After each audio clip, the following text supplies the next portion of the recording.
필요인가 원함인가 라는 제목을 가지고 함께 말씀을 나누도록 하겠습니다.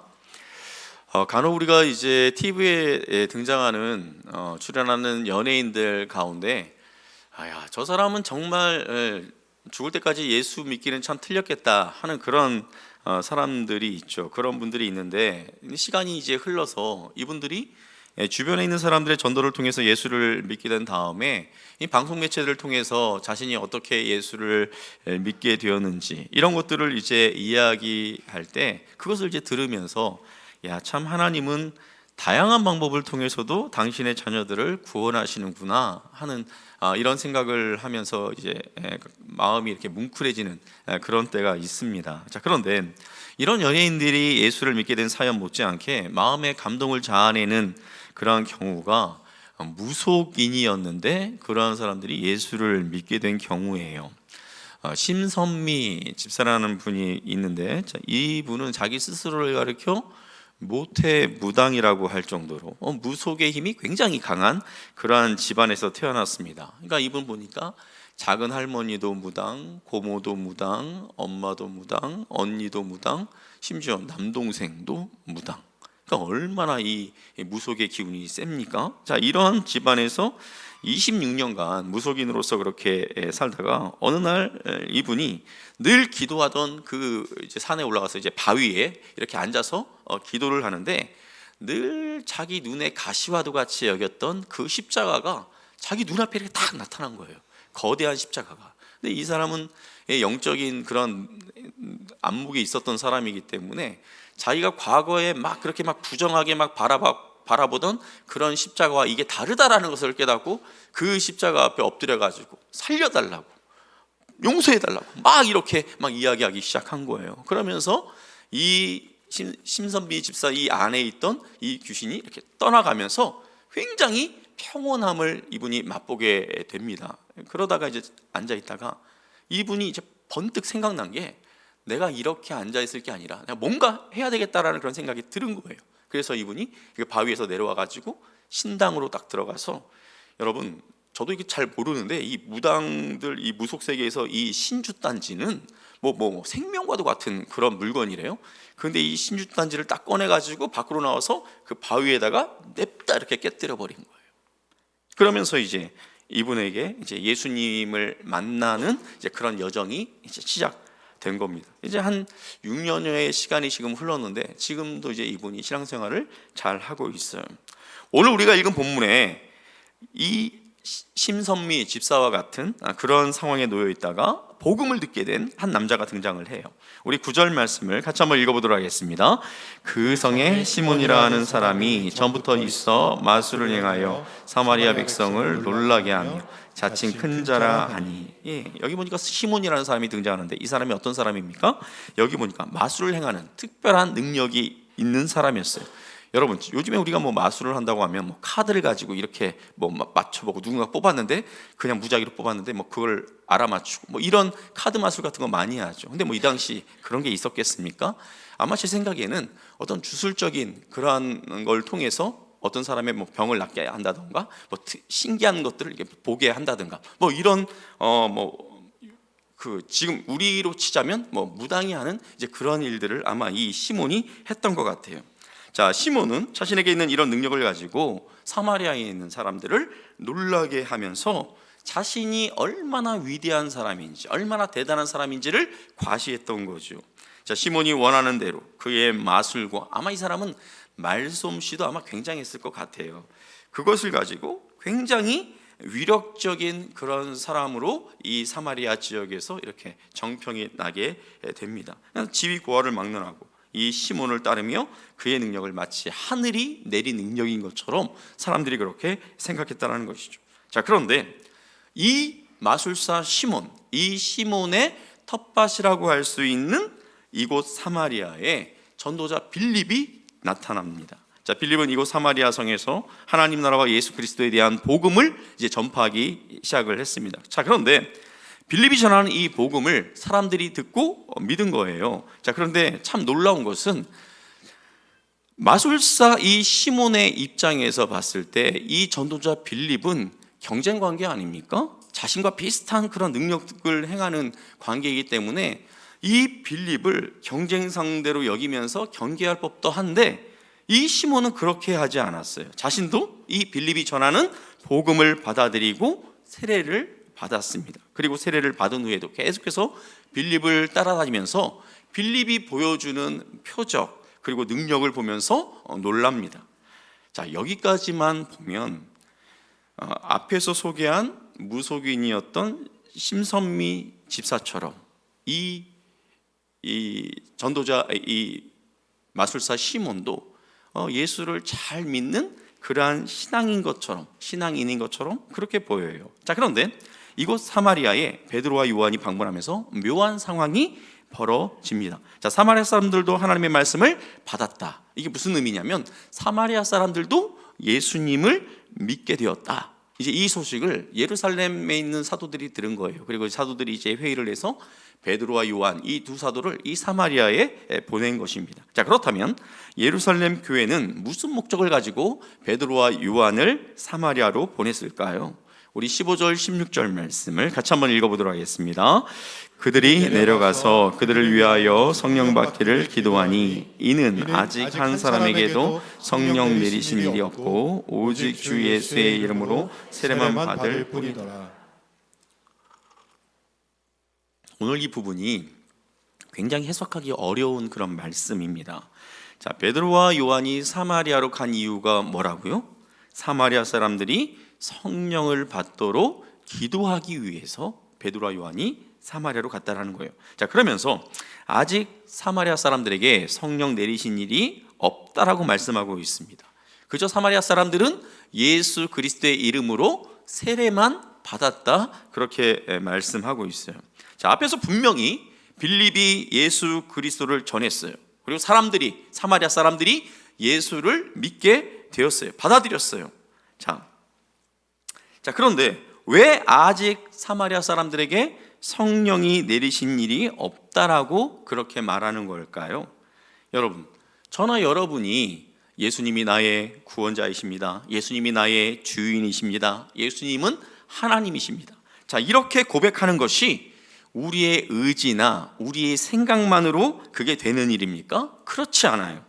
고린도전서에서 사도 바울은 이렇게 말씀하고 있는데, 우리 고린도전서 12장 3절 말씀을 같이 한번 읽어보도록 하겠습니다.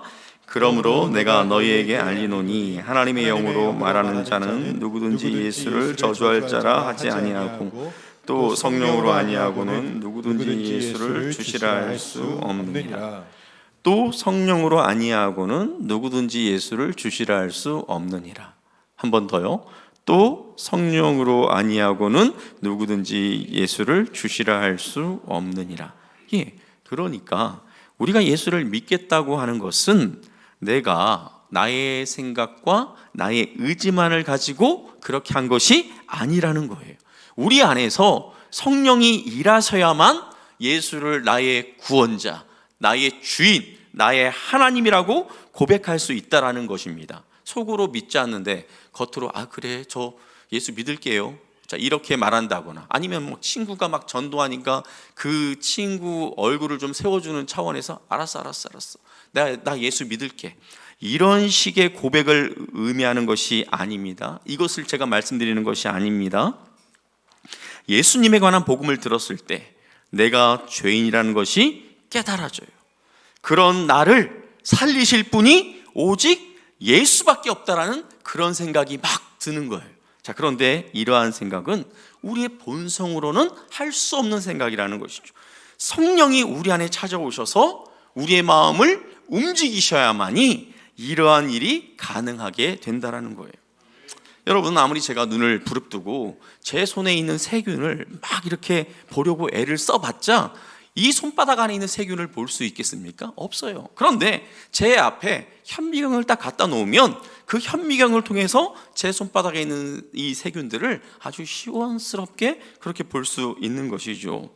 자, 마찬가지로 아무리 우리가 예수를 나의 주인으로 받아들이고 싶고 그리고 나의 하나님이라고 그렇게 고백하고 싶어도 성령이 내 안에 역사하지 않는다면 이것이 가능하지 않다라는 거예요. 그러므로 오늘 이 자리에 계신 여러분, 예수를 진정으로 진심으로 나의 주인이고 예수가 나의 하나님이고 예수님이 나를 구원하실 유일하신 분이라고 여러분들이 고백한다면 이미 여러분 속에 성령이 계심을 믿으시기를 바랍니다. 의심할 필요가 없어요. 내가 예수님을 구원자로 나의 주인으로 나를 구원하실 하나님으로 내가 받아들인다면 내 안에 성령이 있는 것이 분명합니다. 그런데 오늘 우리가 읽은 말씀에서는 이미 사마리아에 예수를 믿게 된 사람들이 있었는데 왜 성령이 내리신 일이 없다라고 말씀하고 있는 걸까요?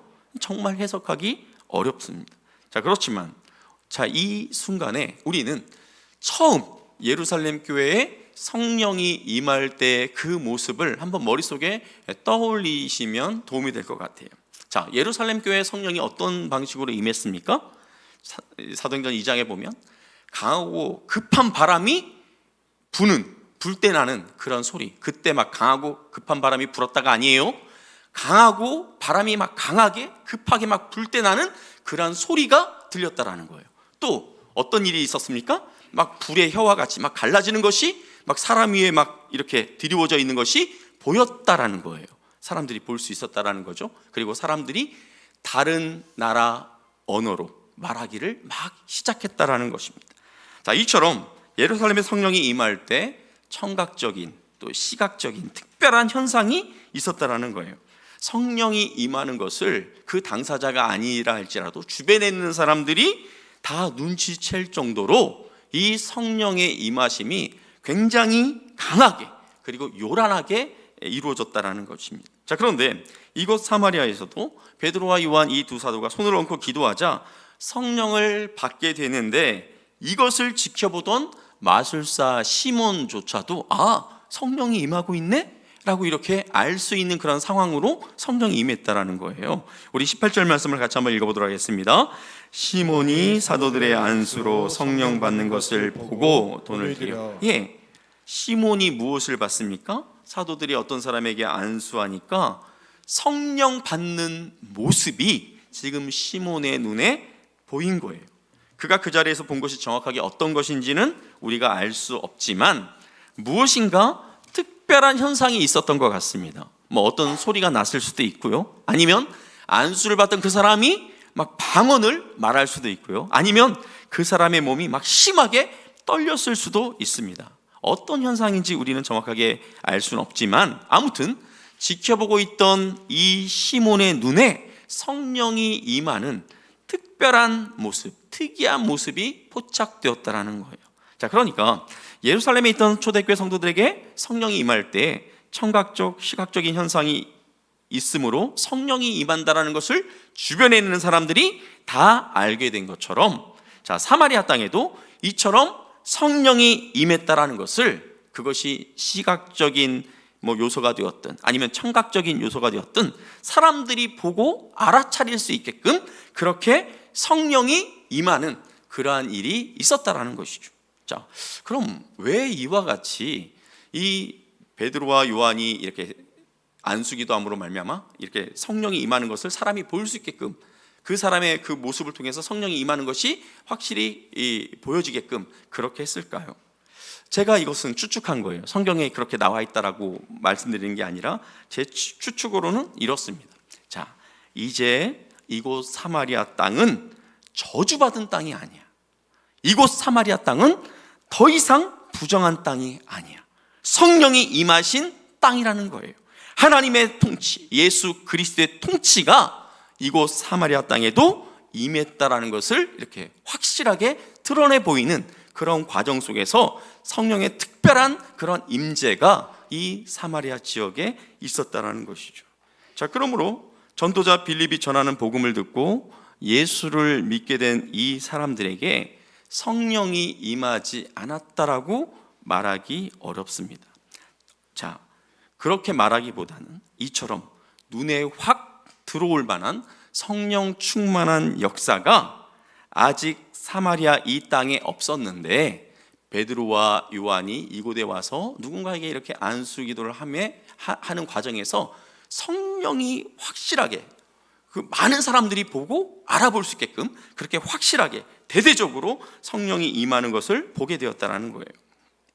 우리가 요즘에도 지금 뭐 우리 한국 교회에서 이런 일들이 비일비재하게 일어나고 있지는 않지만, 자, 인도네시아와 같은 이런 지역에 이제 밀림 지역에서 이렇게 사역하시는 선교사님들 같은 경우에는 우리가 여기서 경험해 보지 못했던 성령의 특별한 역사들을 그곳에서 경험한다고 해요.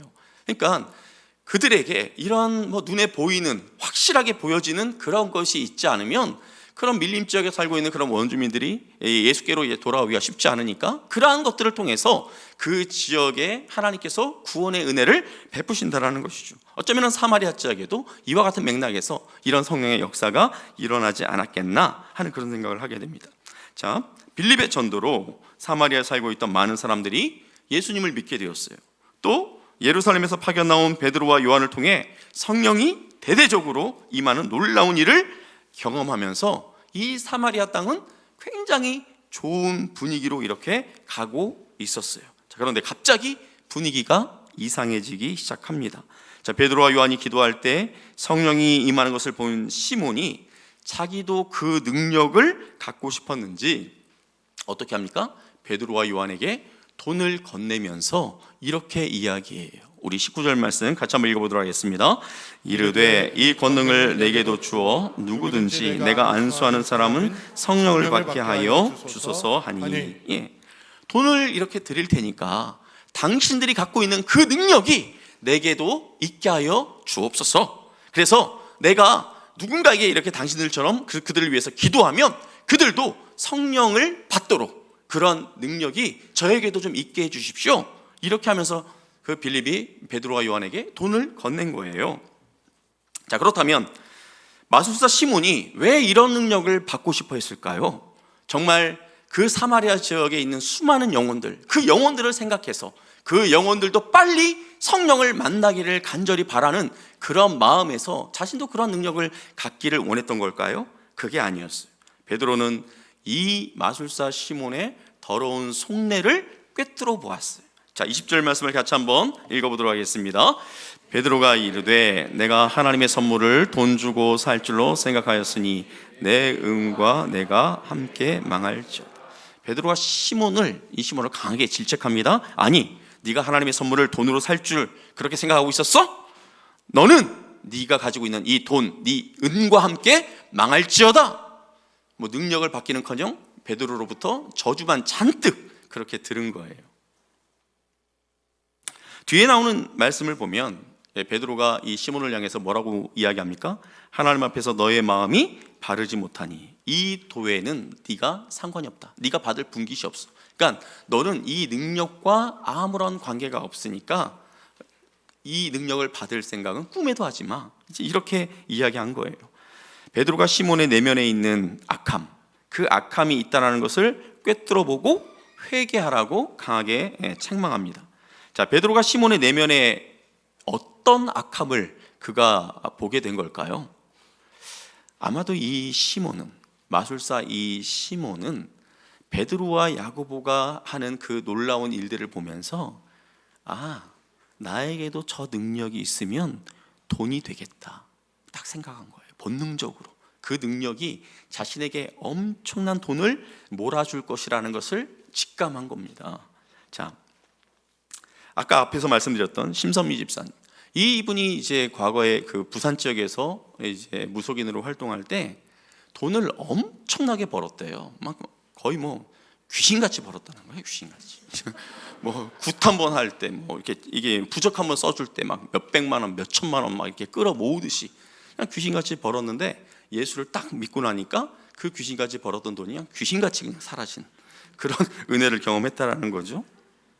그러니까 아마도 이 마술사 시몬의 마음 가운데 자기가 이런 능력을 행할 때 어마어마한 그런 재산을 모을 수 있다라는 그런 마음을 생각했던 것이 아닌가.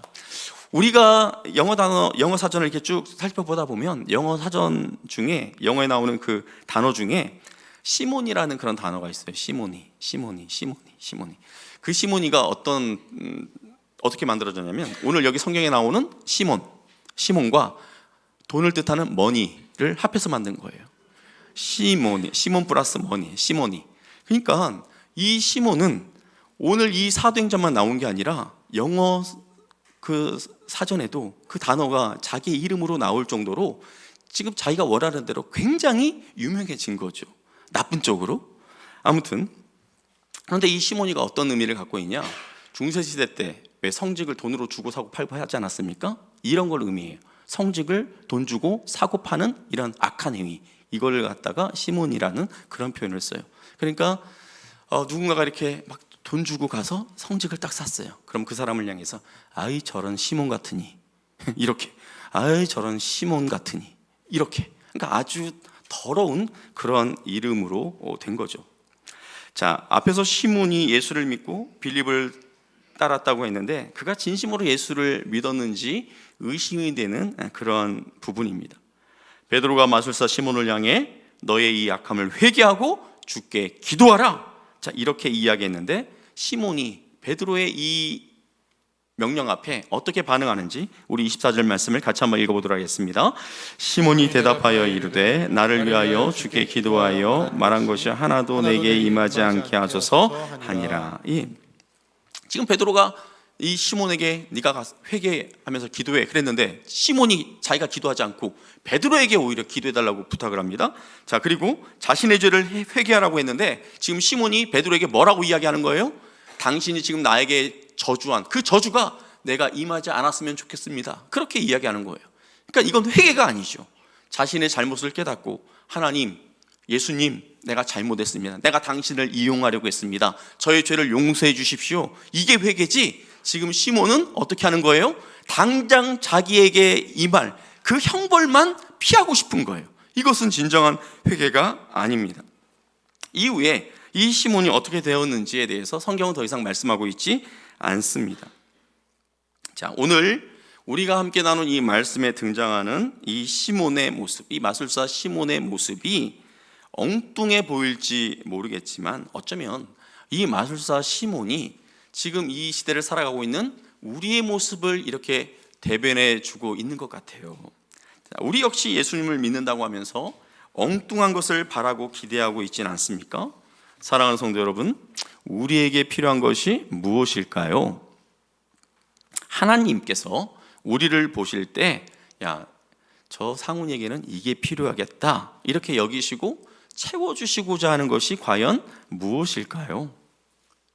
다른 사람을 성령 받게 하는 그러한 능력이 아니라 이상훈이 너 자신이 성령으로 충만해지는 것, 하나님께서 우리에게 바라보시는 그 필요가 바로 이런 것 아니겠습니까? 먼저 우리 자신이 성령으로 충만해지는 것, 다른 사람에게 뭐 이렇게 해서 귀신을 쫓아내는 그 능력이 나에게 있게 하는 것, 내가 기도할 때 그 사람에게 성령이 임하는 그런 능력이 나에게 필요한 것이 아니라 내가 먼저 성령으로 충만해지는 것, 그것이 하나님께서 우리를 바라보실 때 우리에게 필요한 것이란 거죠. 자, 그런데 우리는 기도할 때 우리가 필요한 것을 구하기보다 우리가 무엇을 구합니까? 내가 원하는 것, 나의 욕심, 나의 욕망을 위해서 구할 때가 많죠. 제가 말씀을 준비하면서 곰곰이 생각해 봤어요. 자, 성령 충만한 것이 과연 어떤 것일까? 성령이 내 안에 가득해서 나를 다스린다라는 것이 과연 어떤 것일까? 제가 이렇게 곰곰이 생각을 해봤어요. 그리고 제가 내린 결론은 이거였어요. 아, 성령 충만하다라는 것은 예수로 만족하는 것이다. 예수로 만족하는 것이 성령 충만한 삶이다 라는 생각이 들었습니다. 마치 시몬처럼 예수를 이용해서 내가 무엇인가를, 내가 원하는 것을 얻고자 하는 것이 아니라 그 예수를 소유한 것으로 만족하고 그 예수로 인해서 기뻐하는 것, 아, 이것이 성령 충만한 것이구나 하는 생각이 들었습니다. 어떤 병에 물이 담겨 있을 때 그 안에 있는 물을 마시고 여러분 그 병을 어떻게 합니까? 만일에 그 물병이 여러분들이 마트에서 산 뭐 한 500ml짜리 생수라면 아마 마시고 그 플라스틱 물병을 버릴 거예요. 뭐 재활용하는 데나 버리든지 아무튼 뭐 버리겠죠. 자, 그런데 그 물병이 물을 마실 때 요긴하게 쓰는 텀블러라면 어떻게 할까요? 물을 마시고 텀블러 버립니까? 안 버리죠. 다음에도 또 거기다가 물을 담아 마시려고 뭐 갖고 다니겠죠. 자, 그런데 만일 그 여러분들이 갖고 있는 그 물병이 금으로 된 병이라면 어떻게 할까요?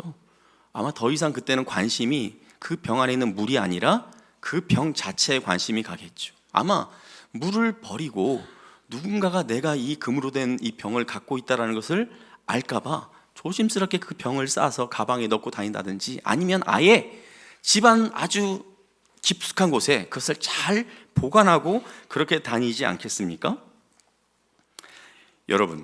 여러분에게 예수님은 어떤 존재입니까? 그냥 그 속에 있는 물만 마시고 버려도 되는 그런 플라스틱 병입니까? 아니면 물을 마실 때만 요긴하게 꺼내서 쓸 수 있는 텀블러입니까? 아니면 그 속에 있는 물과는 비교도 할 수 없을 만큼 소중한 그런 금과 같은 그러한 병입니까? 자, 그런데요, 이런 경우도 있죠. 제가 어느 한 텀블러를 이렇게 딱 가지고 사가지고 이렇게 이제 물을 마시는 거예요. 가지고 다니면서 이렇게. 자, 그런데 이 텀블러를 보니까 그 안에 보니까 무슨 금속으로 된 재질이에요. 스테인리스 스틸 같은데 막상 보니까 스테인리스 스틸은 아니야. 그보다 좀 더 묵직해. 그래도 뭐 물을 담기에는 뭐 괜찮으니까 그냥 물을 담는데 그냥 텀블러로 그냥 제가 쓰면서 그렇게 다니는 거예요. 그런데 어느 날 제가 이렇게 텀블러를 가지고 이렇게 다니는데 이러한 금속이나 이런 재질의 그 특성에 대해서 빠삭한 어떤 전문가가 제가 그 텀블러를 갖고 다니는 걸 보고는 기겁하면서 저한테 달려오는 거예요. 선생님, 이거 함부로 가지고 다니면 안 돼요. 그러는 거예요. 왜요? 이 재질, 이 텀블러 이 재질이 뭔 줄 아세요? 캘리포늄입니다. 캘리포늄? 저는 그런 금속이 있다는 것도 모르는데요. 캘리포늄 무슨 그런 금속이 있어요? 에이, 됐어요. 그냥 들고 다닙니다. 그 캘리포늄이 뭔지도 모르니까 그냥 이거 물 담아서 마시면 되지 뭘 그거 뭐 특별하게 제가 그 재질까지 제가 알아야 돼요? 근데 여러분, 만일에 그 캘리포늄이 어떠한 것인지를 안다면, 그가 그 금속이 어떤 금속이라는 것을 안다면 여러분들이 그 텀블러를 대하는 태도가 아마 달라질 거예요. 180도 달라질 거예요. 그 캘리포늄이 어떤 금속일까요? 여러분 좋아하시는 금. 아마 제가 제 주머니에서 뭐 금으로 된 반지 한 10대 개 꺼내가지고 확 뿌리면 예배 시간이기 때문에 그래도 얌전하게 있어야지 이럴까요? 잡지 않겠습니까? 여러분들이 좋아하는 그 금 1g에 한 7만 원 정도 된다고 해요. 한 7만 원 정도. 요즘에 좀 금값이 올라서. 자, 그런데 더 좋아하는 다이아는 얼마일까요? 다이아몬드 1g에 한 6천만 원? 비싸죠? 그람당 6천만 원. 근데 이 캘리포늄이 얼마나 될까요? 가격이, 가치가 1g에 우리나라 돈으로 약 300억이래요. 300억. 근데 만일에 제가 그걸 가지고 텀블러를 만들었다, 그게 이제 비중이 더 다른 것보다 더 나가기 때문에 한 이 텀블러, 보통 일반적인 텀블러의 2배 정도 되는 무게일 거예요. 한 500g? 그러면 그걸 계산하면 대략 한 15조 정도 돼요. 15조 우리나라 돈으로. 그걸 가지고 덜렁덜렁 달고 다니면서 물을 받아 마시고 카페에다가 대충 놓고 화장실 갔다 오고 그렇게 썼단 말이죠. 물론 그걸 가지고 텀블러를 만들 사람은 없을 거예요. 그리고 그 컵에다가 마셨다가는 죽어요. 방사능 물질이기 때문에. 굉장히 가치 있는 그런 금속이에요. 어떤 사람은 예수를 소유하고 있어도 그냥 플라스틱 병 정도로 그렇게 생각하며 사는 사람이 있고, 어떤 사람은 물만 담아서 그렇게 덜렁덜렁 들고 다니는 그런 사람도 있습니다. 그런데 어떤 사람은 자신이 소유하고 있는 이 예수가 마치 금으로 만든 병인 것처럼, 캘리포늄으로 만든 병인 것처럼 그렇게 여기며 사는 사람이 있다라는 거예요. 우리가 똑같이 예수를 믿고 있지만 예수님에 대한 우리의 태도나 반응이 다 제각각이에요. 자, 우리 요한복음 15장 26절 말씀 같이 한번 읽어보도록 하겠습니다. 내가 아버지께로부터 너희에게 보낼 보혜사 곧 아버지께로부터 나오시는 진리의 성령이 오실 때에 그가 나를 증언하실 것이요. 예. 이 마술사 시몬은 자신이 예수를 믿고 있지만 자기가 소유한 이 예수가 어떤 존재인지 어떤 가치인지를 깨닫지 못했어요. 자, 성령께서 여기 뭐라고 말씀하고 있습니까? 성령에 대해서 뭐라고 말씀하고 있습니까? 예수님께서 진리의 성령이 오실 때에 그가 나를 증언하실 것이요. 그럼 여러분, 성령님에게 있어서 가장 중요한 임무, 성령님이 하셔야 할 가장 중요한 일은 뭐라고요? 우리에게 예수님이 어떠한 분인지를 알려주는 것, 가르쳐주는 것. 이것이 성령께서 하시는 가장 중요한 일이에요. 그러면 우리가 성령으로 충만하면 충만할수록 어떻게 될까요? 우리가 예수님을 더 깊이 알아가겠죠. 예수님의 가치가 어떠한 것인지 이전보다 더 그 가치를 발견해 가겠죠. 이전보다 더 예수님에 대해서 확실하게 알아가겠죠. 우리가 예수님에 대해서 완전하게 그 가치를 알 수는 없어요. 아마 우리가 죽어서 장차 그분이 계신 천국에 가서 그 영광스러운 모습을 보게 될 때 그때야 비로소 우리는 완전하게 알게 될 거예요. 그러나 우리가 이 땅을 살아가면서 우리 안에 거하시는 성령께서 예수가 어떤 분이신지, 어떤 가치가 있는지, 그분이 너를 위해서 어떤 일을 행하실 수 있는지 계속해서 우리를 깨닫게 하심으로 점점 우리는 예수님에 대해서 많이 알아가게 되는 거예요. 깨달아 알아가게 되는 거예요. 그러면 우리 속에 있는 예수에 대한 가치가, 예전에는 내가 예수님을 그저 플라스틱 물병 정도로만 생각했다가 물을 채워서 마실 수 있는 어떤 목적을 위한 텀블러 정도로 생각했다가 그래도 예수님은 금 정도는 되지 이렇게 생각했다가 나중에는 예수님에 대해서 더 풍성하게 우리가 그분을 경험하게 되면, 성령을 통해서 우리가 그 예수님에 대해서 깨닫게 되면 예수님은 캘리포니움보다 훨씬 더 소중한 그런 분이시지, 이렇게 우리가 주님에 대해서 알아갈 수 있게 된다는 거예요. 앞에서 제가 말씀드렸던 그 심선미 집사님, 이분은 예수를 믿은 다음에 자신이 갖고 있는 그 모든 돈을 다 잃어버렸어요. 다 자기 갖고 있는 힘을 다 잃어버렸어요. 그런데도 이분이 뭐라고 이야기하냐면, 저는 그래도 감사해요.